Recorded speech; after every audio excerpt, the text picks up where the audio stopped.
Petrol ಎಂಜಿನ್ನ ಚಿತ್ರ ಈ ರೀತಿ ಇದೆ. ಇದರ ಭಾಗಗಳನ್ನು ಮತ್ತು ಕಾರ್ಯವಿಧಾನವನ್ನು ಈಗ ತಿಳ್ಕೊಳ್ಳೋಣ. ಮೊದಲಿಗೆ ನಾವು ಈ ರಚನೆಯಲ್ಲಿ ಮೊದಲು ತಿಳ್ಕೊಳ್ಬೇಕಾದ್ದು ಇದರ ಕಿಡಿಬೆಣೆ. ಇದಕ್ಕೆ ನಾವು ಸ್ಪಾರ್ಕ್ ಪ್ಲಗ್ ಅಂತ ಕರಿತೇವೆ. ಈ ಸ್ಪಾರ್ಕ್ ಪ್ಲಗ್ ಪೆಟ್ರೋಲ್ ಎಂಜಿನ್ನ ವಿಶಿಷ್ಟವಾದ ಮತ್ತು ಅನನ್ಯವಾದಂಥ ಭಾಗ. ಇದು ಡೀಸೆಲ್ ಎಂಜಿನ್ನಲ್ಲಿ ಇರುವುದಿಲ್ಲ, ಪೆಟ್ರೋಲ್ ಎಂಜಿನ್ನಲ್ಲಿ ಮಾತ್ರ ಇರ್ತದೆ. ಹಾಗಾಗಿ ಪೆಟ್ರೋಲ್ ಎಂಜಿನ್ನಲ್ಲಿ ಯಾವ ಭಾಗ ಇದೆ ಅಂದರೆ ಅದು ಕಿಡಿಬೆಣೆ. ಇದು ಏನು ಮಾಡ್ತದೆ ಅಂದರೆ ಇಲ್ಲಿ ಪೆಟ್ರೋಲ್ ಮತ್ತು ಗಾಳಿ ಇದರ ಒಳಗಡೆ ಹೊತ್ತಿ ಉರಿಲಿಕ್ಕೆ ಸಹಾಯ ಮಾಡ್ತದೆ. ಎರಡನೇ ಭಾಗ ಆಗಮ ಕವಾಟ. ಆಗಮ ಅಂದರೆ ಆಗಮಿಸುವುದು. ಆಗಮ ಕವಾಟದಲ್ಲಿ ಗಾಳಿ ಮತ್ತು ಪೆಟ್ರೋಲ್ ಮಿಶ್ರಣವಾಗಿ ಕಾರ್ಬೋರೇಟರ್ನಿಂದ ಇಲ್ಲಿಗೆ ಬರ್ತದೆ, ಚೇಂಬರ್ ಸಿಲಿಂಡರ್ ಒಳಗೆ ಬರ್ತದೆ. ಮುಂದಿನ ಭಾಗ ನಿರ್ಗಮ ಕವಾಟ.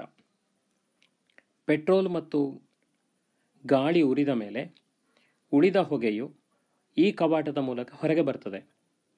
ಅದು ಸೈಲೆನ್ಸರ್ನ ಮೂಲಕ, ಬೈಕಲ್ ಆದರೆ ಸೈಲೆನ್ಸರ್ ಮೂಲಕ ಹೊರಗಡೆ ಬರ್ತದೆ. ಮುಂದೆ ತಿಳ್ಕೊಳ್ಬೇಕಾದ್ದು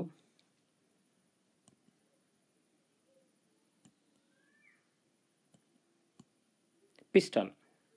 ಇದು ಪ್ರಮುಖವಾದಂಥ ಭಾಗ. ಇಲ್ಲಿ ಈ ಪಿಸ್ಟನ್ ಏನು ಮಾಡ್ತದೆ ಅಂದರೆ ಹಿಂದಕ್ಕೆ ಮುಂದಕ್ಕೆ ಮೇಲಕ್ಕೆ ಚಲಿಸ್ತದೆ. ಮೇಲಕ್ಕೆ ಕೆಳಕ್ಕೆ ಚಲಿಸುವಂಥದ್ದು ನೇರ ಚಲನೆ ಅಥವಾ ರೇಖಾಚಲನೆ ಅಥವಾ ಸರಳ ರೇಖಾಚಲನೆ. ಇದನ್ನು ಪಿಸ್ಟನ್ನಿಂದ ಪಿಸ್ಟನ್ ದಂಡಕ್ಕೆ ಜೋಡಿಸಿರ್ತಾರೆ. ಪಿಸ್ಟನ್ನ ಒಂದು ತುದಿಯನ್ನು ಪಿಸ್ಟನ್ ದಂಡಕ್ಕೆ ಜೋಡಿಸಿರ್ತಾರೆ. ಆ ಪಿಸ್ಟನ್ ದಂಡದ ಒಂದು ತುದಿ ವಕ್ರದಂಡಕ್ಕೆ ಜೋಡಿಸಿರ್ತದೆ. ಇಲ್ಲಿ ವಿಶೇಷತೆ ಅಂದರೆ ಈ ಪಿಸ್ಟನ್ ದಂಡ ಪಿಸ್ಟನ್ ಮತ್ತು ವಕ್ರದಂಡವನ್ನು ಜೋಡಿಸ್ತದೆ.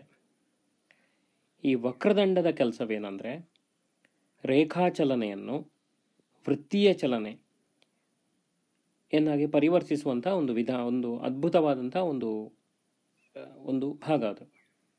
ಇಲ್ಲಿ ಪಿಸ್ಟನ್ ಹಿಂದಕ್ಕೆ ಮುಂದಕ್ಕೆ ಸರಳ ರೇಖೆಯಲ್ಲಿ ಚಲಿಸಿದರೆ ವಕ್ರದಂಡ ಅದನ್ನು ವೃತ್ತೀಯ ಚಲನೆಯನ್ನಾಗಿ ಮಾಡ್ತದೆ.